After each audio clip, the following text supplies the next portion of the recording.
Bonjour à tous et bienvenue sur la chaîne. Soyons francs, vous avez tout tenté, n'est-ce pas? Cela a été difficile. Vous avez mis de côté votre propre vie et vos priorités, tout cela pour eux. Vous avez déployé des efforts considérables pour leur prouver votre valeur, leur faire ressentir votre absence, leur démontrer à quel point vous tenez à eux. Vous étiez toujours là, disponible, accommodant, prêt à tout abandonner en un instant. Vous avez fait preuve de gentillesse, toujours à leur disposition, constamment celui qui avançait, jamais celui qui disait non. Mais qu'ont-ils fait en retour? Ils vous ont traité comme un paillasson, vous piétinant comme si vous n'aviez aucune importance. Ils vous ont rejeté, manqué de respect, prenant tout ce que vous leur offriez pour le jeter sans aucune considération. Vous avez essayé de communiquer, de raisonner, voire même de supplier, espérant un minimum de reconnaissance. Vous avez été aimable, attentif, et vous leur avez tout donné. Pourtant, plus vous vous efforciez, plus vous vous sentiez invisible, comme s'ils étaient trop aveugles pour reconnaître votre valeur, trop à l'aise avec votre présence et trop négligents vis-à-vis de votre cœur. Rien n'a fonctionné, pas une seule chose, sauf peut-être cette dernière carte que vous n'avez pas encore jouée, le silence. Vous avez donc disparu de leur radar. Plus de messages, plus d'appels, plus de « juste pour prendre des nouvelles ». Vous vous êtes littéralement effacé, et ce silence parlera bien plus que n'importe quel mot. Celui qu'ils pensaient toujours là s'est volatilisé, et ce silence commence à les étouffer. En public, ils peuvent faire semblant, sourire comme si tout allait bien, mais en privé, c'est une autre histoire. Ils ressentent votre absence, le manque de vos messages, de votre présence. Ils souhaiteraient vous rappeler, mais leur fierté les retient.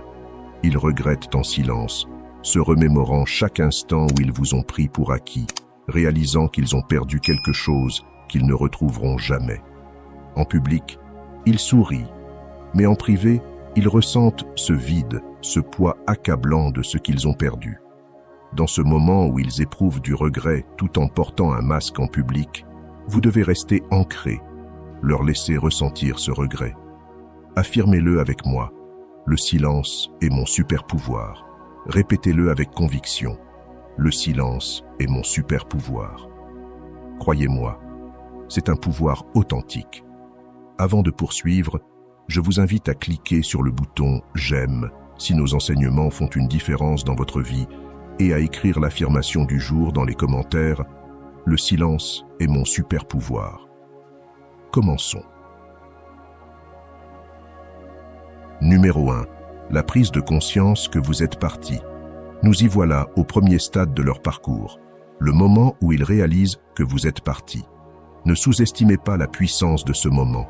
Ils continuent peut-être à faire semblant, prétendant que tout va bien, mais au fond d'eux, ils commencent à ressentir ce vide. Cette chaleur familière, cette présence qu'ils prenaient pour acquise, leur échappe désormais. Dans le silence, ils comprennent qu'ils ne peuvent plus simplement tendre la main pour vous récupérer comme avant. Mais voici où nous faisons généralement une grande erreur. À ce stade, beaucoup d'entre nous ressentent une pointe de sympathie ou de doute. On commence à penser « peut-être devrais-je prendre des nouvelles, peut-être devrais-je leur montrer que je suis là ». Alors, on craque sous la pression et on tend la main, gâchant ce silence pour lequel on a travaillé si dur. C'est le moment où l'on glisse et où l'on fait ce petit « coucou » en espérant qu'ils comprendront enfin combien ils comptent pour nous. Mais soyons clairs, chaque fois que vous brisez le silence, vous brisez le pouvoir de votre absence. Ce n'est pas le moment de faire des vérifications ou de leur redonner un sentiment de sécurité avec votre présence.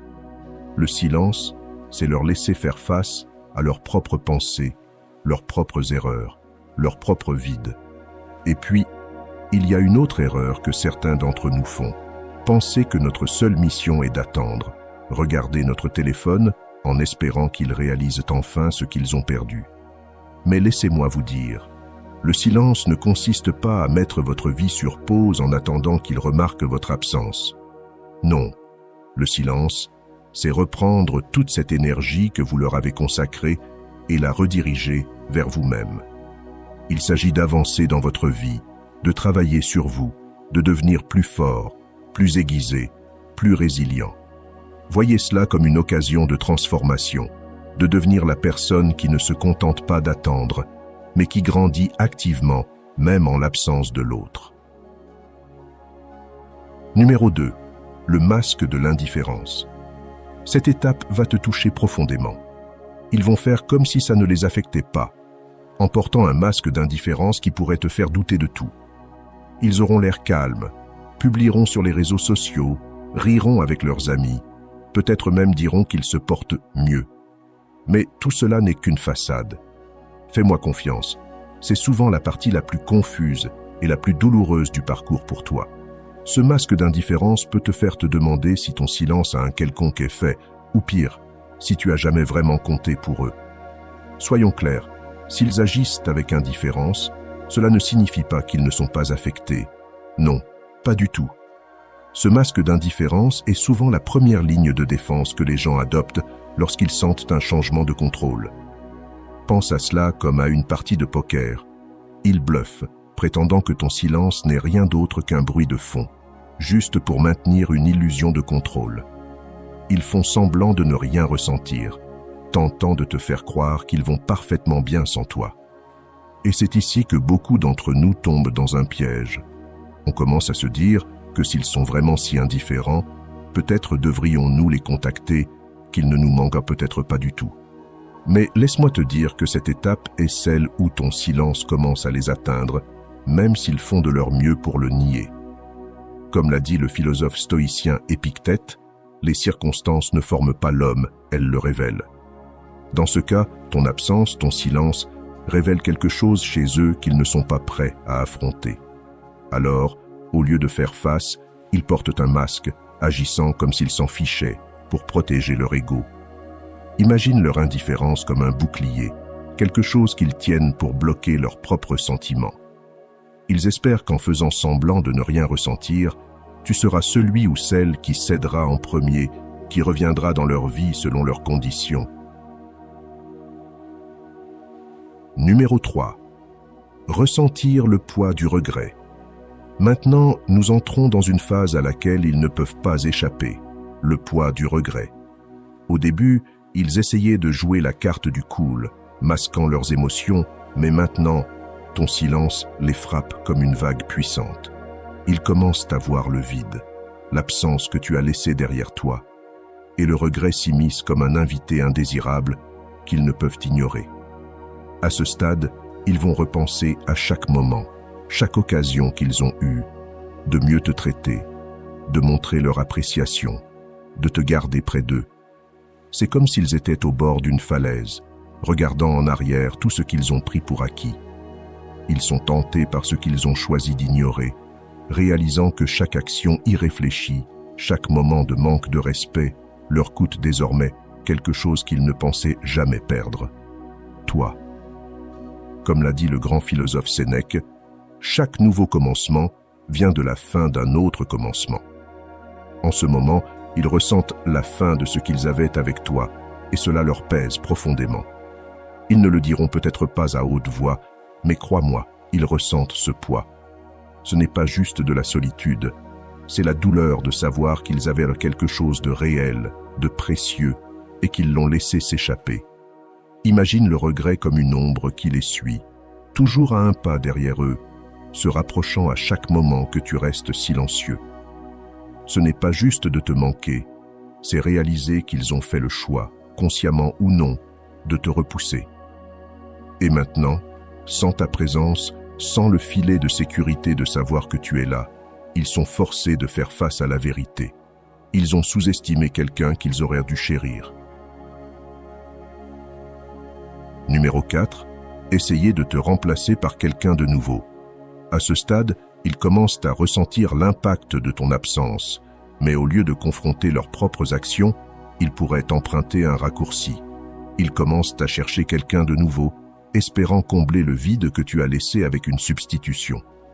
La connexion que vous aviez partagée, mais ne te laisse pas tromper. C'est une échappatoire, pas une solution. Imagine cela comme essayer de mettre un pansement sur une blessure profonde. Ils espèrent qu'en passant du temps avec quelqu'un de nouveau, ils pourront éviter d'affronter le regret, le vide et la réalité que tu n'es plus là. Ce n'est pas une question de tourner la page, mais de se distraire. Ils utilisent la présence de quelqu'un d'autre pour masquer l'absence qu'ils ressentent maintenant que tu es parti. Et bien que cela puisse sembler qu'ils soient plus heureux ou non affectés, souviens-toi que les nouvelles personnes ne sont pas un remède pour ce dont ils fuient. Cette tentative de te remplacer est souvent davantage un mécanisme d'adaptation qu'une véritable connexion.